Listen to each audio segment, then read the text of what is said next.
Hello student, this is Geeta Chauhan.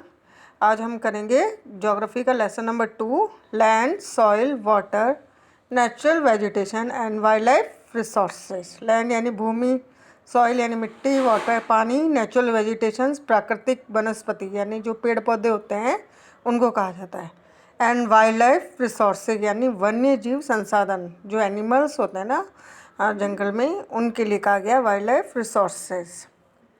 In a small village in Tanzania, Tanzania के एक छोटे से गांव में। तंजानिया कहाँ है? अफ्रीका कॉन्टिनेंट में।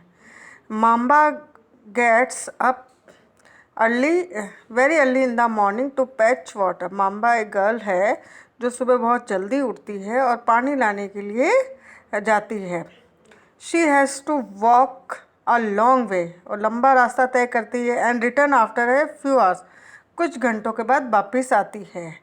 सी then help her mother in the house, उसके बाद अपनी मदर के घर के कामों में मदद करती है, and join her brothers in taking care of their goats, उसके बाद अपने भाइयों के साथ उनकी बकरियों की देखभाल करती है।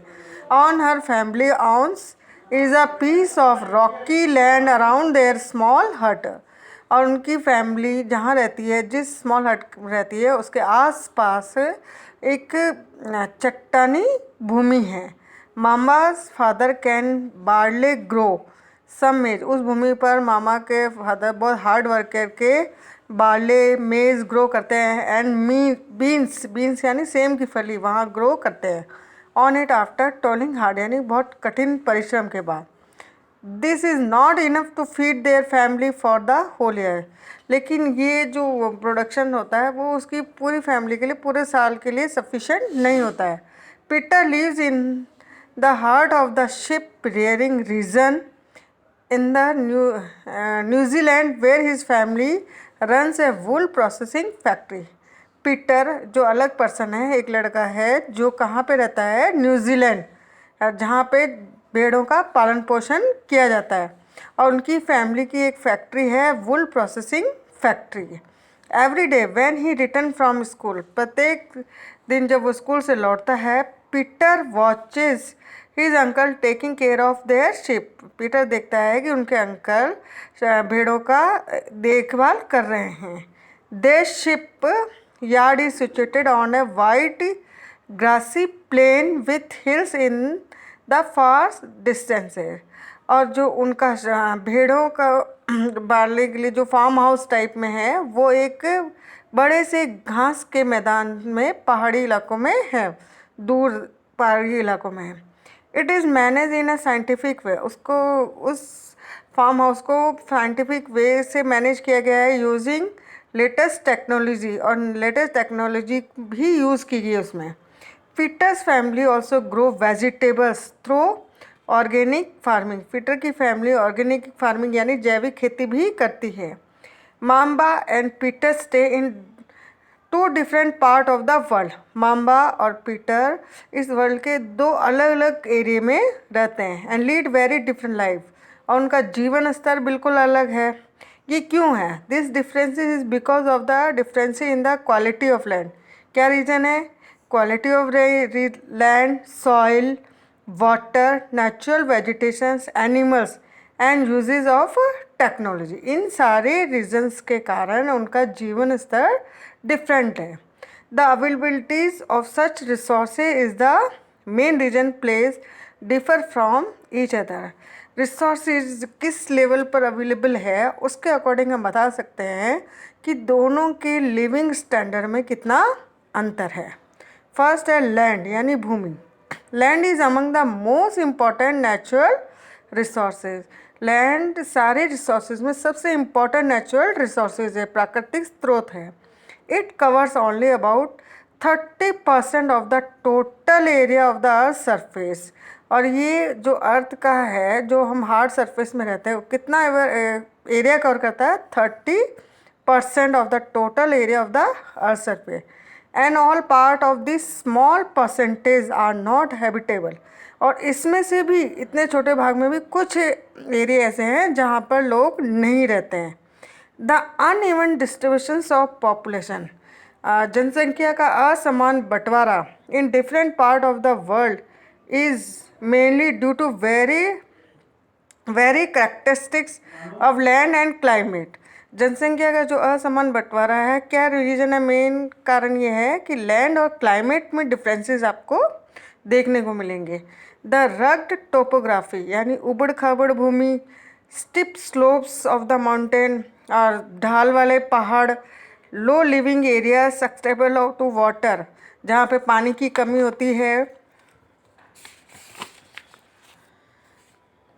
loggings, desert areas, thick forested area are normally specially जहाँ पे बहुत गहन जंगल मिलेगा वहाँ पे भी आपको कम जनसंख्या मिलेगी एंड अनइनहेबिटेड और लोग वहाँ पे बसे हुए नहीं मिलेंगे। Plains and rivers valley offer suitable, plain area मैदानी और नदी घाटियों के इलाके में वहाँ पे आपको जनसंख्या मिलेगी सुटेबल लैंड फॉर एग्रीकल्चर, क्योंकि वहाँ की लैंड एग्रीकल्चर लैंड होगी and hence these are the densely populated area of the world. यहाँ पर जनसंख्या आपको ज़्यादा देखने को मिलेगी।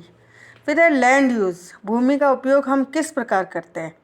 Land is use for different purpose such as agriculture, forestry. Land का यूज़ कहाँ कहाँ कर रहे हैं हम? Agriculture, forestry, mining, building houses, road and setting up of industries.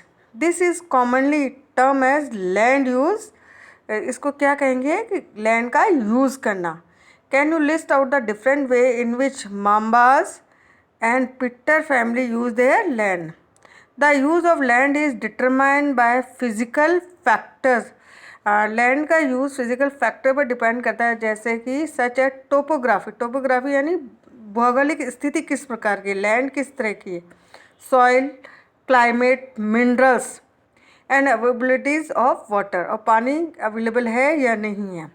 इसके अलावा ह्यूमन फैक्टर ये भी प्रभावित करता है लैंड यूज़ को, such as populations and technology. Human factor में पॉपुलेशन और टेक्नोलॉजी दोनों इफेक्ट डालते हैं लैंड यूज़ पर। Are also important determinants of land use pattern. Land can also be classified on the basis of ownership as private land. Land को classified कर सकते हैं दो तरह से, प्राइवेट यानी निजी भूमि एंड कम्युनिटी लैंड यानी सामुदायिक भूमि।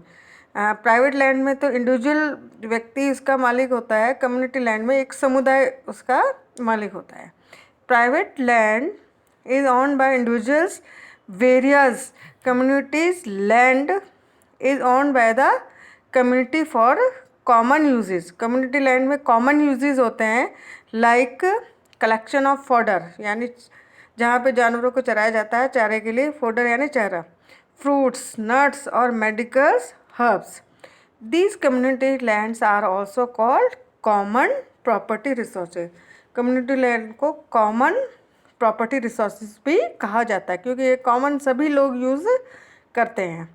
People and their demands are ever growing but the availabilities of land is limited. लोगों की ज़रूरतें, मांगे बढ़ती जा रही है लेकिन हमारे पास भूमि तो क्या है, सीमित मात्रा में।